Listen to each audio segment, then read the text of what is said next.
Hey, everybody. We're going to give another 30 seconds or so for everyone else to trickle in.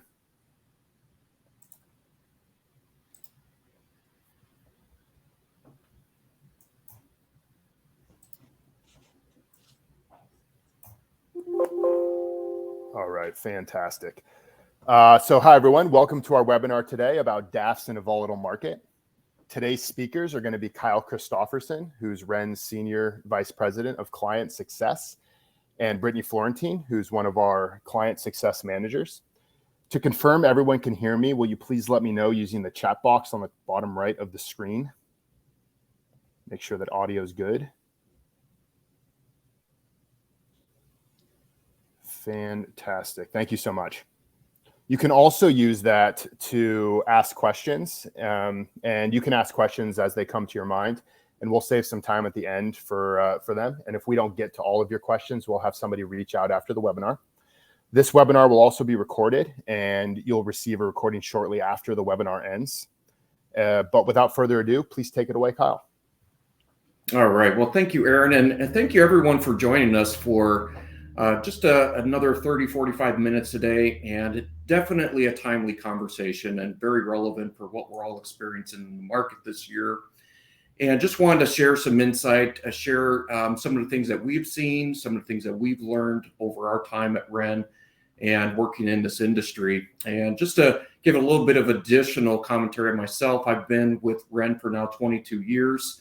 I lead our client success team and worked in a variety of different positions at Ren over that 22-year history, from operations to case design, working with financial advisors to develop charitable giving.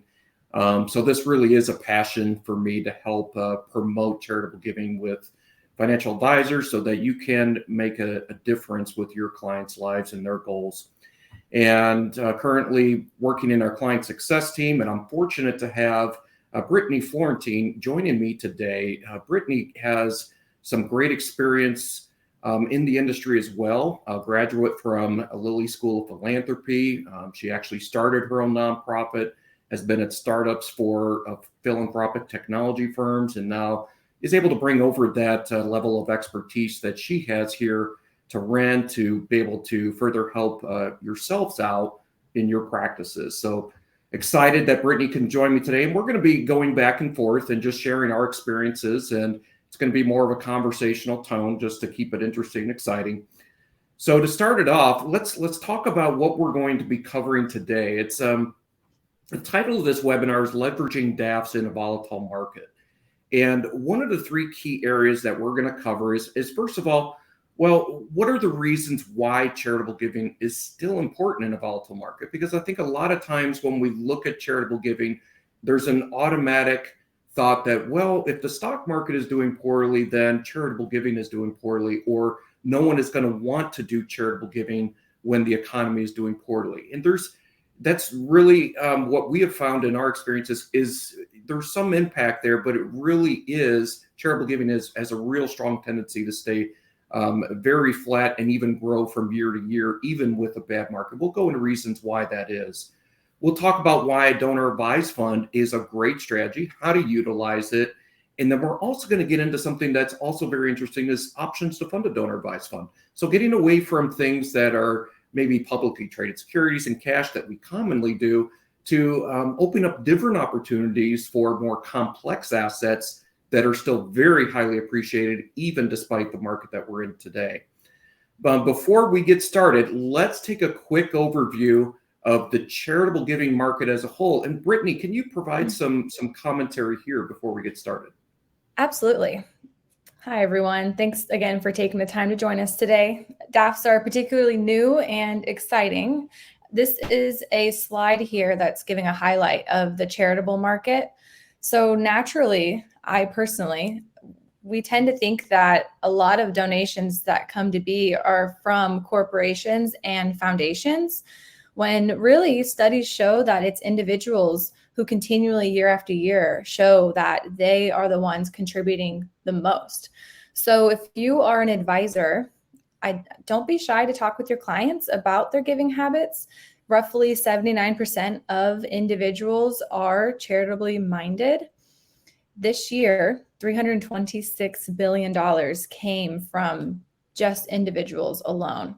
And 80% of all donors, well, all individuals, sorry, they are charitably minded. Now, the odds of your clients are exactly that. 80% of them are probably already donating to charities.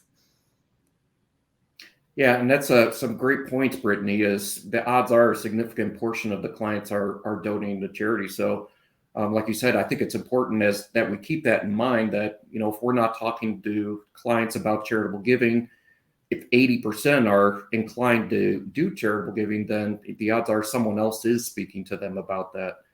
So definitely an important part to be bringing up with the clients. So let's go over the key reasons why charitable giving is still important. So talking about the charitable giving industry as a whole, but now let's dive into why it's still important. And we've got 6 reasons here that we're going to cover briefly as we go through this presentation. But the key number 1 is charitable giving is still alive and well. Even in the toughest markets, when you look back over 40 years, you'll still see that there's an improvement in charitable giving year over year, despite negative markets. We'll talk about charitable giving and how it can create a legacy for the future, how we can create the outsourcing of the donation process to a donor advised fund is going to be able to create a sense of security in those down markets, in the up markets, and be able to make sure that you can maintain your giving. I'm talking about how you can utilize a donor advised fund to help diversify your assets, rebalance your portfolio. And number 5 is a real big one. Desire to give is the main driver for donating. I think a lot of times being in the financial industry, we think about charitable giving and we think, well, the tax advantages of charitable giving, that's the number 1 driver. But study after study that we've reviewed has really brought home the fact that tax advantage for charitable giving is actually one of the least of the driving factors for moving forward with charitable giving. It's certainly important, but there's many other things that go into that. And then we're going to talk about some creative ways that you can give, that sometimes you don't think about when you're trying to plan out your charitable giving with your clients and what their goals might be. And as we get into that, Brittany, I think you could take us through the first reason and maybe dive into that a little bit deeper. Yeah. So let's think back on 2020 and 2021. So we're all in the midst of a pandemic, but still giving was at an all-time high. Now, even in 2022, giving is still at an all-time high. And I think this is just because in the toughest times, people continue to show empathy. They really care about the community around them. So, fun fact, charitable giving has a stronger correlation with the bull market than a bear market. And 75% of donors are worried about a community during times of recession. So with 59% of donors being more willing to give here in 2022, we've seen that since 2017, that's been a 62% increase in giving. Now, pushing on to the second point, knowing that we're in a tough time now, this does give you as an advisor leeway to start the conversation with your clients about their family values and what organizations are they contributing to. So with the donor advised funds, parents can make it easy to actually set their children up as one of the successor grant advisors. So the children can also be a part of the conversation. They can choose charities that they want to donate to. But this is just continuing a legacy of giving and those family values. And again, 80% of your clients most likely are already giving. So this is just a really authentic way to come alongside them and get to know them better. Yeah, and Brittany, we've heard a lot of stories from financial advisors and even donors themselves as they've gone through the donor advisement process and how they've created that legacy for the next generation. Obviously, from a financial advisor standpoint, you want to try and maintain a relationship with the next generation when the parents pass away. And the donor advised fund is definitely a good way that you can start to build that relationship since you can be the financial advisor when those successor grant advisors take over. But one of the stories that I think is really powerful is there was a grandfather, and they wanted to engage their grandchildren to be the successor grant advisors. And so they started teaching them about the donor advised fund, how it works, what the benefits to charity are, and the joy that you can get from charitable giving. And the one story that, I really like is when the grandfather said, I gave my 3 grandchildren the opportunity to grant out $2,000 to the charity of their choice, but they had to come to him and say, hey, this is the charity I want to support, and here's why. And there was, the 2 grandsons came back and they wanted to support, this local humane society. And that's great. They was very involved in dogs and wanted to support the homeless dogs, a very worthy cause. Another one was into sports and really wanted to support some athletic organizations that help train kids in different sports. But the third one was really powerful because it really brought home what charitable giving can do and the legacy it can create. And you can see the impact from charitable giving because this granddaughter wanted to support a organization that was looking for a cure for cancer. And that was a really powerful statement because she was researching organizations and found this organization that's trying to find this cure for cancer because she had just went through cancer. And she wanted to make sure that, hey, if we give money to this organization, that means they're going to be more able to find a cure for cancer so other kids don't have to go through what I went through. So again, a donor advised fund, just a great tool to bring in the next generation for the clients and then also for you as the financial advisor. So that also reminds me, Kyle, too. So we have this donor advised fund that is, accepting of multiple different types of assets, but maybe you have a client that isn't quite at that caliber or ready to open up a donor advised fund. So we have another type of solution that is just a cash-based, it's a self-service version of a donor advised fund. So if you do need that middle step to get your client there or a convenient way for those children to actually donate, we have another solution that we can talk through. Our different advisors and clients can talk through that. Absolutely. That's a great point, Brittany, to make it even more available for everyone, regardless of their financial resources, right? Yes. The third reason, outsourcing the donation process, creating a sense of security. And what are we talking about here? What is the point behind this third reason? And really, if you look at, when you're in a volatile market, what is the donor advised fund going to be able to do from, year to year as the economy ebbs and flows, goes through contractions, goes through growth? If you're funding a donor advised fund, if you've got those funds available in a donor advised fund, regardless of what happens with your income situation, whether you're getting a large income stream, whether you're liquidating appreciated assets, having funds readily available in a donor advised fund is going to be able to enable that client to be able to maintain their level of giving from year to year, regardless of how the market is performing. Those funds have already been given to the donor advised fund. It's ready to use, and they can grant those funds out of their donor advised fund as they normally would from year to year. So that's a very important thing to maintain the charitable giving over a period of years. And it's a sense of security, because when you're looking at some of these surveys that we looked at for clients and what their charitable giving goals are, it's really important to them. And Brittany, you spoke about it as well, that 64% are concerned about the community, and then even 60% are concerned about making sure that their nonprofits are getting enough funds. And this donor advised fund is a great way to be able to accommodate that. The fourth reason, number 4, is you can participate in the donor advised fund when you're diversifying your assets. And what we're talking about here is, regardless of the market, you may be in a situation where, well, hey, maybe now is the time, because of the market situation, to move forward with a Roth conversion. And if you're going to do that, you may need a charitable deduction to be able to offset some of the tax from that Roth conversion.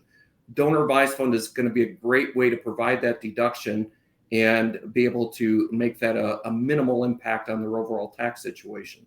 But it also can be impactful when you're looking at their investment portfolio as a whole, especially in these times. You might say, well, this stock isn't performing as well. Maybe you want to get into different sectors. And maybe you even have a stock that is still highly appreciated, from purchasing it 20, 30 years ago. There's still going to be substantial growth there. And if you're going to be rebalancing that portfolio, you're still going to need to get a charitable deduction to offset that tax and to be able to avoid that capital gains tax. And then finally, the desire to give is the main driver for donating. And this is something that can be very surprising because a lot of times, as I said early on in the presentation, when you're thinking about charitable giving, you're thinking about stocks that have experienced tremendous growth and they're wanting to take advantage of that growth, give to charity. And that certainly is a driver.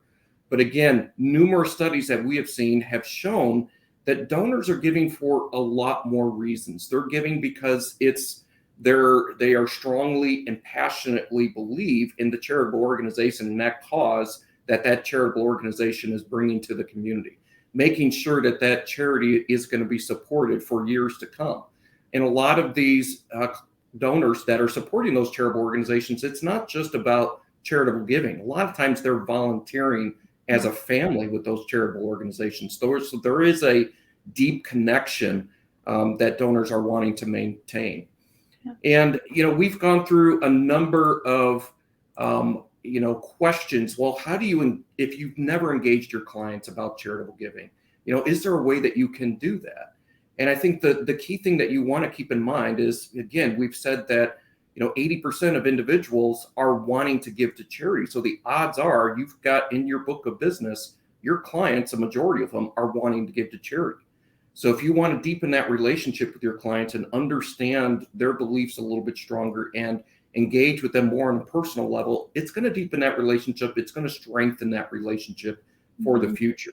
You can ask questions such as, when are they wanting to give? How frequently do they want to give? And importantly, what is their charitable purpose? Where are they aligned? How is it aligned with their beliefs and their passions? What are those charitable organizations that they would like to support? And then ask the question to dig into that deeper when they respond to those organizations to, say, well, why do you want to give to that particular charity? Beyond the mission, is there a certain way that they're doing things at that organization that you really align with? And which family members are involved? Are they volunteering as a family with that charitable organization or not? Again, these are just open-ended questions that can dovetail into broader questions and a broader conversation with your clients so that you can understand their philanthropic goals and take it from a financial and estate planning scenario to more of a holistic wealth planning scenario that you're providing your clients, that a lot of other practitioners are not really providing that comprehensive holistic solution. It's also worth mentioning too that we have material available with these questions listed out. So if you need kind of a one-pager or just a point in the right direction, please find us, contact us, and we're happy to share that with you. So regardless of tough times, money within a donor advised fund is secure.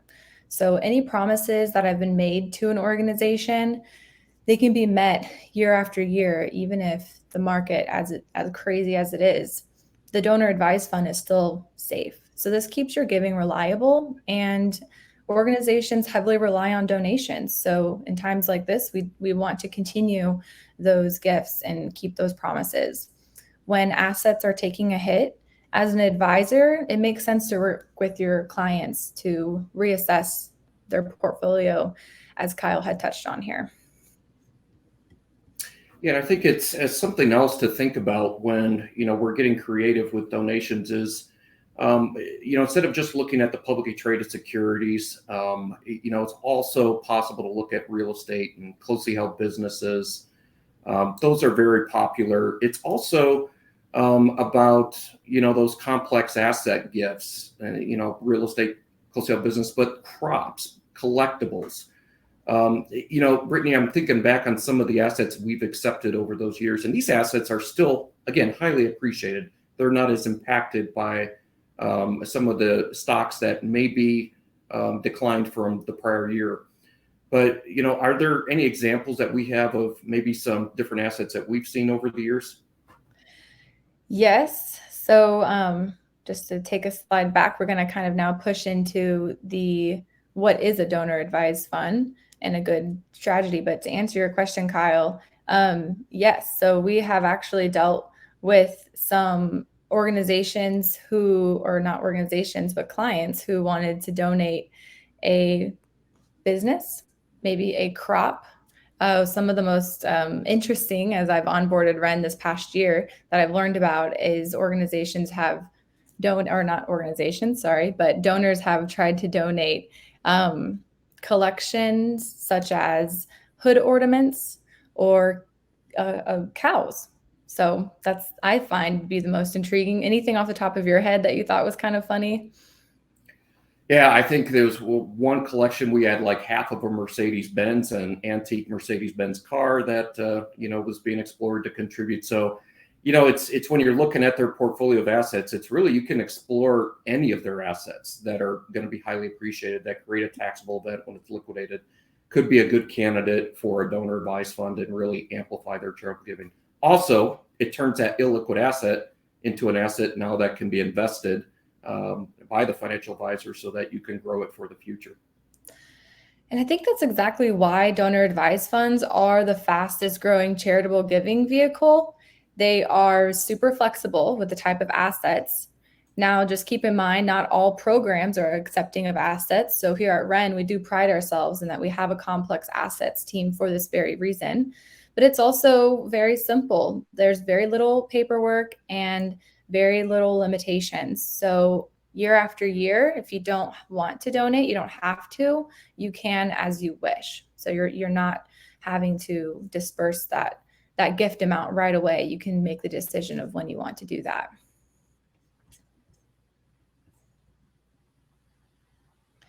Now, this is an intriguing graph. So the giving sector is only going to continue to grow. A tsunami of wealth is going to flood into the next generations. So now more than ever, it is important to educate yourself and your clients on the importance of creating a DAF. We do have tons of material to do exactly that. We're happy to work alongside you to help. So if it's enablement material or even something like this, a webinar, just consider us a partner. But since 2016, DAFs have tripled in growth. So let's just, stick along for this ride and see what's coming next. But, lots of money in the banks that are going to get handed down. Yeah, and that's a great point, Brittany. And, looking at 2016, when we had 290,000 DAF accounts in existence compared to 2020, just in this graph here is, you had over 1 million DAF accounts in existence. So it's tremendous growth, popularity. So we're definitely going to see continued growth in the donor advised fund space, side by side, the increased giving overall in the charitable giving space. So talking about donor advised funds, for those of you that may not be familiar with what a donor advised fund is, just want to cover that really briefly and talk about how a donor advised fund works, what the benefits are, so that we can make sure that we're all on the same page. And really, a donor advised fund is simply setting up a giving account at a public charitable organization. It's kind of like opening up your very own private family foundation. So if you give a contribution, say $50,000 in cash, you get a $50,000 charitable reduction, just as if you gave it outright to any qualified public charity. And then over time, you get to determine, well, what public charity do I want to support? And you could give, $500 to, this local charity over here. Next week, you could say, well, I want to give $1,000 to a different charity. It's kind of like having your very own charitable checkbook. The look and feel of having your very own private family foundation, but without the headache and expense of running it yourself. So that ability to take a one-time gift to charity and spread it out over a number of years and even into the next generation. How do donors use donor advised funds? Well, there's a lot of different ways that donors have used donor advised funds. And again, it's about creating that philanthropic legacy. We talked about that, and getting the next generation involved, enlisting them as the successor grant advisor so they can make the grants to charities after the parents have passed away. But there's also other ways that donor advised funds have been used. And for example, there's been many donors that have created a scholarship at a university or school directly, and then they use their donor advised fund to fund that scholarship. They could have several scholarships, but they're just using the donor advised fund to provide that stability to fund that scholarship for years to come. You could also pair up a donor advised fund with a charitable remainder trust. So instead of when a charitable remainder trust, it provides income to donors over the course of their lives, and then whatever's left over goes out to charity. Well, instead of it going directly out to charity, you could list the donor advised fund as the remainder beneficiary of a charitable trust, and then have the children be the grants advisors.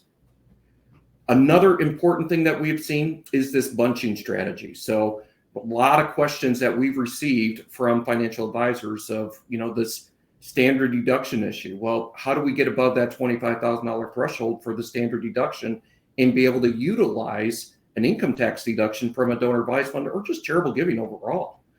And this bunching strategy is a way that you can take advantage of this. So, for example, you can look at a client's charitable giving over 3, 4, 5 years.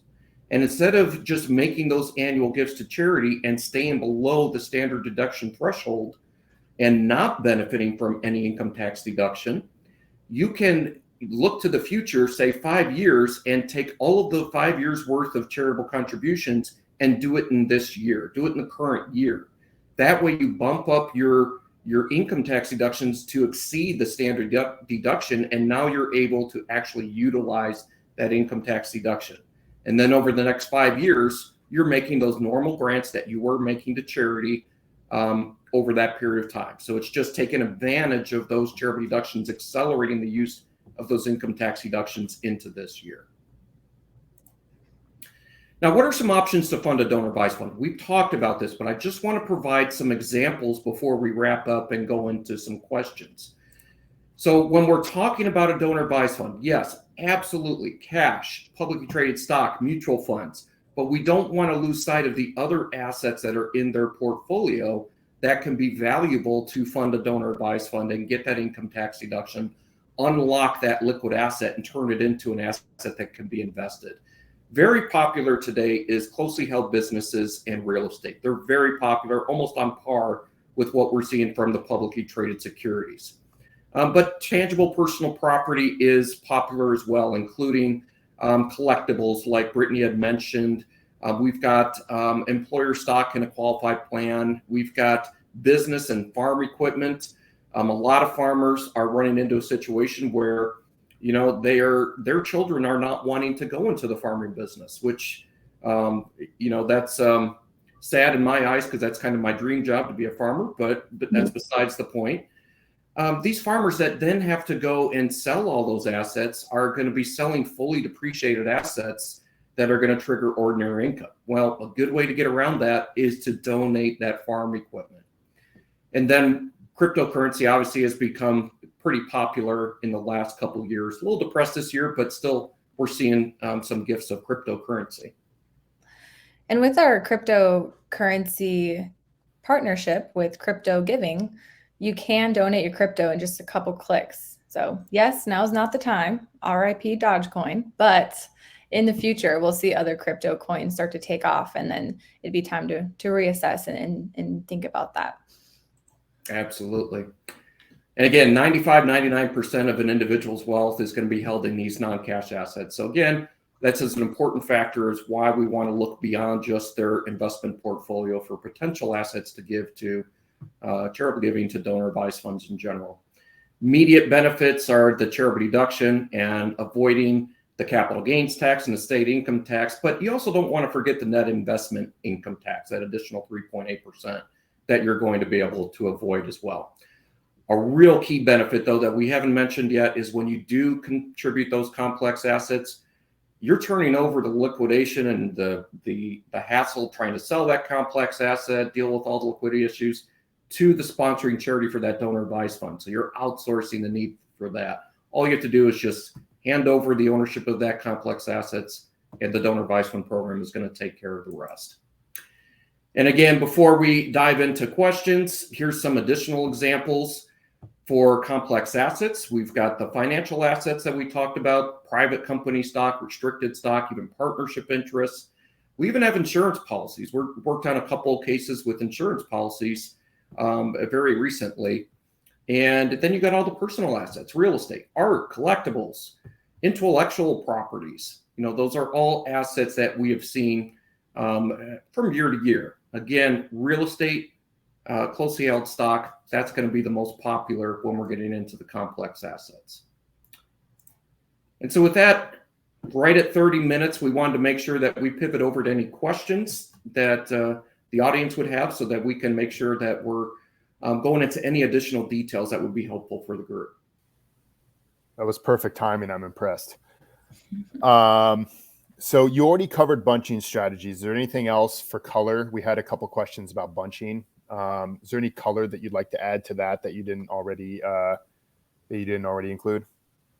Yeah, and I think it's whenever you're dealing with a bunching strategy, you're going to have to work directly with their tax preparer, their accountant, if they have one, to figure out exactly where they're going to come out with their standard deduction, because you might have other itemized deductions beyond the income tax deduction that could be pushing them up and beyond the standard deduction. So we just have to take a look at their individual situation to see how much we need to bunch up, how many years worth of charitable giving we need to bunch up into 1 year to be able to effectively take advantage of the income tax deduction from a charitable contribution.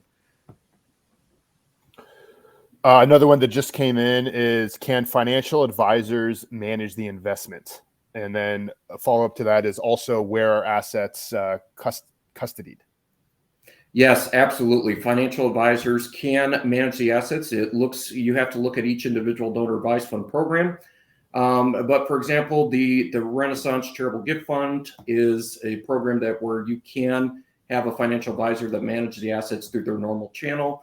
Each donor advised fund program is unique, but all the programs that we work with, the financial advisor is going to be engaged in managing those assets. And it's important because we want to make sure that you as a financial advisor are going to be maintaining that relationship and keeping those assets on your books and making sure that you're being the point person for all of your clients' financial planning questions, which includes charitable giving questions.